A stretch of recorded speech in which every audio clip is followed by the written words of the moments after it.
Actually, I'm fascinated now, you've got so many homes. Are you able to get round to them very often? Do you see them all? Do you visit them all? I try to, but I realise I'm slipping further and further back. The only way I can make up for it is I visit them every day in thought and sort of in prayer and so on. I feel so linked to them that, but I'm going to do better this year. I hope and visit more of them. That sounds like the universal New Year's resolution. I mean, do you recognise faces? I mean, there's so many homes. Can you put faces to homes? At one time, I think I could put I knew them all. Obviously, that's no longer so. But yes, I do recognise faces. Because when I meet them out of context, it takes me, I'm caught. So what is actually the scale of the operation? Well, it's difficult to tell, because when is a home, if you understand me? Between making the first move, forming the committee, getting the site, then actually getting the home built and the residents in, could be a year. So we're nudging up in the high 200s, moving up all the time, 10, 15 a year, something like that. I have moments. Do you ever sit down and think, what on earth have I started? No. At the beginning, I used to sit down and think, have I gone mad? Because I thought, what am I doing? An ex-pilot, no qualifications, a welfare state, going to look after us from cradle to grave as long as we pay our tax. What am I doing in this? And that did give me problems. And I kept trying to pull out, thinking this can't be for me. But somehow I always kept being pulled back. In fact, that's very interesting. Any conflict in your mind between the role of warrior and of carer? I can't see the conflict. I know that people do see a conflict. How is it you once destroyed, now you're building? But to me, the point is that every generation is longing for peace. That's the perennial longing of the human heart. But each generation has got to work for peace in its own historical context. Mine happened to be war. As a boy, I thought war's not for me. It brought up in the aftermath of World War II. I thought this is just too dreadful. But with Hitler, you knew there could be no peace till he was stopped. So we had to remove the threat to peace. It's rather like building a house. You dig down and you clear the ground before you can build up. But one thing I would say is that, it may sound strange, but in war it's easier to see what you're doing because the issue is absolutely crystal clear. You know you've got to hold together and you've got to win that war. In peacetime, it's less clear. Young people, they long to work for peace, but then they're not sure how to do it, or not sure how to do it for the best. But I do not see a contrast or conflict. In that particular case, I'm not talking about all wars, I'm talking about World War II. In some ways then, that you were a reluctant warrior. I wasn't reluctant by the time it came to 1939. I was reluctant as a young boy, but come 1938, when I felt we'd done the wrong thing, we'd betrayed Czechoslovakia, and I thought war's coming, I applied to join the Air Force from Oxford. I actually thought, well, that'll get me off my finals. Father said you can't do it. And those days you did what Father said. But the Air Force would accept you, but it didn't take effect till and if you passed your finals, which was, for me, 1939. There was a kind of feeling that this had to be done. There was a kind of feeling that the whole world was under threat, and that in some undefined ways, you didn't know exactly, something very evil was loose. So I wasn't reluctant at all, not then. Reluctant to take life. But war's a paradox. As a human being, you don't want to take life. But if that man is killing thousands of people, and if you look at World War II, 10,000 people on an average were exterminated every single day in the concentration camps alone. You can't be reluctant when that's happening. Just pause for a second. Just when you're up at, I don't know what it is, 22,000 feet. Or is it just a job that you're doing? Well, neither in a sense. The trouble is that 45 years later, it's very difficult to be honest and put yourself back in the sea. Now, in order to drop a bomb, you've got to get through the defences, you've got to get there. You've got to make certain you drop the bomb on that target. Your mind's fully occupied. You know a lot depends upon hitting that target. So you don't really have time to think of destruction or death. This again may sound strange, but if you were to sit back and think too much of those poor people down there, you'd neither do one nor the other. Either you know that what you're doing has got to be, because there's no alternative, then do it. Put your whole heart into doing it as well as you possibly can. Because to me, the thing to do in that war was to bring it to an end in the quickest possible time with the minimum loss of life. That was the best way you could do it and fulfill the moral imperative. What age were you when you flew your first one? 21. I was quite old. I mean, some people were 18. So, in the end, the war was won, and you came out of it, the group captain. What happened? What did you do then? What was the feeling? Well, as the war was coming to an end, and I could see for the first time that it looked as if I was going to survive, I was dominated by the thought, I'm one of the fortunate ones. 55 million people have died. That's a figure we know now. Almost all those who were on my first flying training course didn't survive. So I thought, I've got something to be very thankful for. And I thought, I've got a kind of duty to those who didn't survive, not just to go back and earn my living and have a nice life, but somehow to get involved in the struggle to help build, I don't know how to put it, a better peace, a better world. So I was dominated by that thought. But the difficulty was, once it was all over, how do you do it? You know, you can have these great ideas, and it did really impel me, but I couldn't find a way. So I was disorientated. I think anyway, coming from war, where the nation had been totally united, had a goal, it knew that goal had to be achieved, and then to peace, where each man was suddenly going after his own goal, was quite a traumatic experience. And that caused me, after about 8 or 9 months of this disorientation, say, do something. So I embarked upon a quickly thought out community scheme to help ex-servicemen resettle into civilian life. We got a lot of publicity, a good deal of money, but it wasn't realistic and it collapsed. But you were left with one very important asset, weren't you? Do you want to tell me about that? Thinking of Lee Court. It collapsed because it wasn't realistic, but it left me with a large, empty building, 25 bedrooms, about 25 little cottages and 2 farms, all of which I bought on credit, and something like £18,000 worth of debts, which in those days was a large sum of money. So I was selling everything off to settle these debts. When the telephone rang, and it was a local hospital to say that Arthur Dykes, who'd been in the community, looked after the pigs, was dying of cancer, and they couldn't keep him, would I please come and find somewhere else for him to go? I thought, well, that's easy. He's an ex-serviceman, ex-medical orderly. Lots done for ex-servicemen, that's simple. I couldn't find anywhere.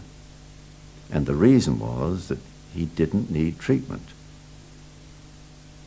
So I couldn't walk away from him. You could see him looking lost. So I suddenly thought, Arthur, would you like to come back to Lee Court I knew he wouldn't, but I thought at least I'm offering something. So he startled me by saying, I'd love to. Well, what do I do? So the local district nurse said, it's quite simple. I'll show you what to do. You do it until we can find a better solution. So poor old Arthur came to this empty house, was subjected to my nursing quotes, and I thought that just would be a little interlude. He lived 3 months. I'll sell the house and find my great career. But before he died, he said, Len, I don't think I've come here just for myself. I think you'll find there are others. And if there are, take them. Don't sell the house. I said, thanks, Arthur, but didn't pay any attention. And then sure enough, the telephone went again. An old lady of 91, bedridden, nobody looked after her. Before I knew what I was doing, I said, sure, take her. So that opened for me the door onto this whole new world, not of old people, but of young disabled people. So that started me. So there wasn't really a conscious decision. You didn't wake up, have breakfast one morning and say, I will start residential homes for young disabled people. No, and nothing was further from my thought than starting a home. I mean, even when it became full, and I had 22 patients, I called them then, of all types and descriptions, TB and stroke and young people and the very old and cancer. I just thought this is an interlude. But having that number of people and no real help, I had to get organized, because I didn't know how to organize it. So I took the usual step, form a committee. Ever since then, we've existed on committees. But I thought, now I've got a committee, it's time for me to leave. I never thought of that. I never looked into the future and thought that it would grow. When did you realise that you had not just perhaps a lifelong commitment, but a lifelong fulfilment, perhaps? Or maybe that's not the right word, but that you had found your aim, your goal? This feeling that I had that this couldn't be for me led me to keep trying to get the home organised on its own feet. Did that. Went away and took a job on Barnes Wallis's new swing wing project, became the F111. But then an application came that Lee Court couldn't take. He had epilepsy. They were afraid of him. Invited him down to where I was in Cornwall, and that started home number 2. Then I felt I had to decide between the job or the homes, and I decided the homes. But there were further steps to take still, and it was finally in 1953, actually November the 22nd, I remember the day well, I made up my mind, no, my vocation is with the homes. But I'd learnt by then to delegate to committees, so ever since then I've delegated. Having accepted that that was your vocation, were you able to relax about it in some ways then and stop looking for the big goal, that you had found it? From the moment that I knew my life's work lay with the homes, I ceased thinking about working for peace. And I think, to be honest, from the time that I took Arthur, I didn't think about that anymore. I was completely locked into a job that was taking me, 18 hours a day. I mean, there was no night nurse. I had to be the night nurse as well as the day nurse. When I look back now and say, what's that got to do with building peace? I mean, my answer is twofold. First, God has a plan for each of us. And to me, the only thing that matters is discovering that plan as best you can and fulfilling it. That is the best contribution you make to the world. But secondly, if we want to work for peace, do the little things. Don't look for the great final solution. Do the little that you can. So I believe utterly in the little bricks that you put into you might say, the great cathedral of peace. I'd rather not theorize. I'd rather get on with my job. So individuals can make a difference, just within the scope of their ordinary everyday life. To me, it's individuals that change the world. It's not governments. And I think that we overlook the power of the individual to change his circumstances. I've seen it time and time again. One man who stands up against the stream, sets an example. If you've got a big hill to level, well, get in there and start scrabbling away. Don't start looking for a bulldozer. And once the earth starts moving, things are happening. Much earlier on, you actually raised a supposed welfare state and the provision of services by the voluntary sector, and in particular by the Cheshire Foundation. I've realised more and more that in this kind of work, in other words, meeting people's needs, sharing their struggle to achieve independence or whatever it may be, there has to be good cooperation between the state and private venture. That partnership is absolutely essential. Neither of us can do it alone. The state can do what you might call the clinical things. It's got very highly qualified social services personnel. But the more human things of looking after the home is better done by the individual, in my humble opinion, because it links the home to the local community.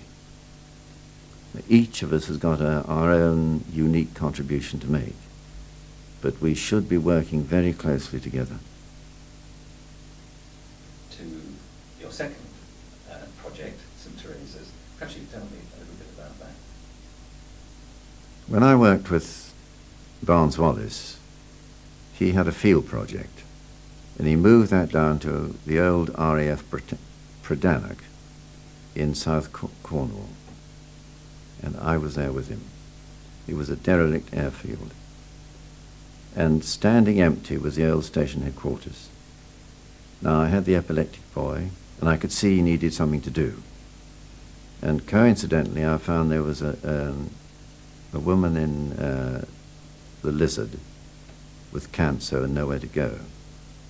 So I thought, I'll get that station headquarters. If I write to Eminent Street and ask for it, it'll be 6 months before I get an answer. And if by that time I got it going and lived in, it would be very difficult for them to say, get out. And that's just what happened. But I needed a lot of help to get that old building livable. It had been open to the Cornish gales for about 5 months.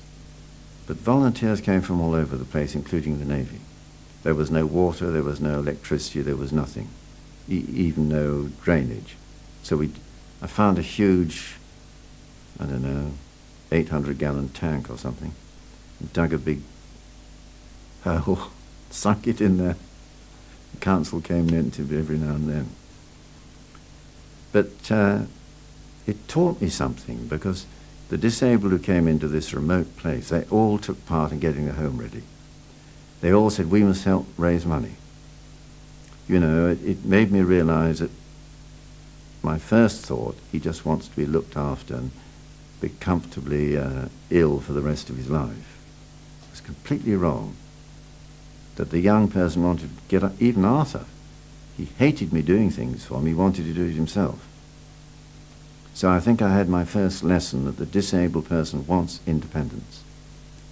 And they shared in the decision making. When I wanted to admit somebody new, if he was going to, or she was going to be a problem, I got them together and said, will you accept this? So we worked together. Well, you've had 45 years or more experience of disabled people. How would you summarise your philosophy now towards them? I have to say I've got a lot to learn. I used to think that I understood them, but times change and aspirations change, society changes. Other people come up with much better living options. So I have to be a little hesitant. But to me, they're not really disabled people, they're people. And when you talk about disability, that can be of the body, or the mind, or the personality. If I got a personality defect and not socially acceptable in certain ways, I'm disabled. So I don't quite see the distinction. So I'm looking at each one as a person. I'm trying to think, what is it you want? Can we work together to achieve the kind of life that you want? So if you ask me to condense it, I would say choice. That society should provide the maximum range of choice of living facilities and rehabilitation and other facilities. We're like a ladder with many rungs. We're providing one rung. And in the process of arriving at that philosophy, mistakes? Have you made any? Yeah, dreadful mistakes. But it's not so much the mistakes, it's the missed opportunities. If people say to me, you must be rather pleased, don't. For one thing, I'm not looking backwards, I'm looking forward to today. And as you travel through the world, you see these huge unmet needs. And you think, how little I'm doing. And you realize that give your whole life to it, you still will only do very little. But then you think of the missed opportunities. So, but it's no use thinking about the past, better to get on with today. When you talk about seeing this huge pool of need throughout the world, that's perhaps the perfect opportunity to explain your international functions. My basic thinking from the beginning was never initiate anything. Never start a home unless somebody suggests it or some opportunity opens. Never go to a country unless you're invited or somebody's going there or something happens. So that's how it spread. It just spread on its own momentum. My feeling is that if you don't choose your path, but you follow the path that, well, I would say that God has in mind for you, you'll be helped. You'll meet all sorts of difficulties, contradictions. You may think there's checkmate and I'm finished. But if you don't lose faith, you'll find you get there in the end. Maybe not quite as you thought, but in a better way. So I've tried not to choose my own path. Of course, at times I got overconfident and shot off at a tangent. It's always failed. I suspect there's been quite a history of that. I haven't shot off too many times, but I did once anyway. So where does it stand now, the foreign involvement? Each country is autonomous, runs itself, but they're grouped into regions. So one country sparks off another. It was Hong Kong that gave me the invitation from China. And for 30 years I'd had a dream. I'd love a home in China. That's the one country I've actively wanted to go to. I thought I'll never see it in my lifetime. And then suddenly the invitation came. So now we have 2 homes, and I think a lot more, because the warmth in those Chinese homes, unbelievable. And their determination to work. They really work, they really want to be independent, get out and leave room for somebody else to come in. I'm most inspired. And then the same happened with the Soviet Union. I never believed I'd get to the Soviet Union. But one day the invitation suddenly came. More difficult than China, but we're getting there. How many countries do you know that you're involved in? Just 49 or 50. I can never tell exactly. But it is growing 1 or 2 countries a year. Well, you're obviously not living your life in retrospect. You're still looking forward. So what do you see for the future, for the Cheshire family? Well, I hope they'll go on developing numerically where there's need. But more important, I hope that they will meet tomorrow's needs in tomorrow's ways. Now, it's clear great changes are coming about. And whether we will measure up to those changes remains to be seen, but we're certainly trying. So much more emphasis is placed upon independent living, upon a whole range of differing levels of independent living, both by providing the actual accommodation and by going out into people's houses with our family support services. But I mean, I can't foresee the future. I just hope that we'll always be flexible, that we'll always be open to criticism and listen to it, and that we'll lead the way. I think one thing that may happen is that whereas in the past we've been looking after young disabled people, or I won't say looking after, but working with young disabled people, there may be a change of emphasis. We may find that the greater need is for the older disabled person. And I would rather go to the unmet need than be working in an area where many other people are working and perhaps doing better than we are. You mentioned family support services. Are there other areas that your work has moved into, new areas? Yes, we're trying to move into the rural areas of the developing world, because all our homes and facilities are in urban areas where there's backup support. And particularly in the Leonard Cheshire mission, which is a little joint venture of my wife, Sue Ryder Foundation, Sue Ryder, and I own, that is our goal, to reach out to the disabled villager. To give one example of our magnificent home for children in Lusaka, Zambia, they give total rehabilitation. They sent one boy out at the age of 10 with crutches.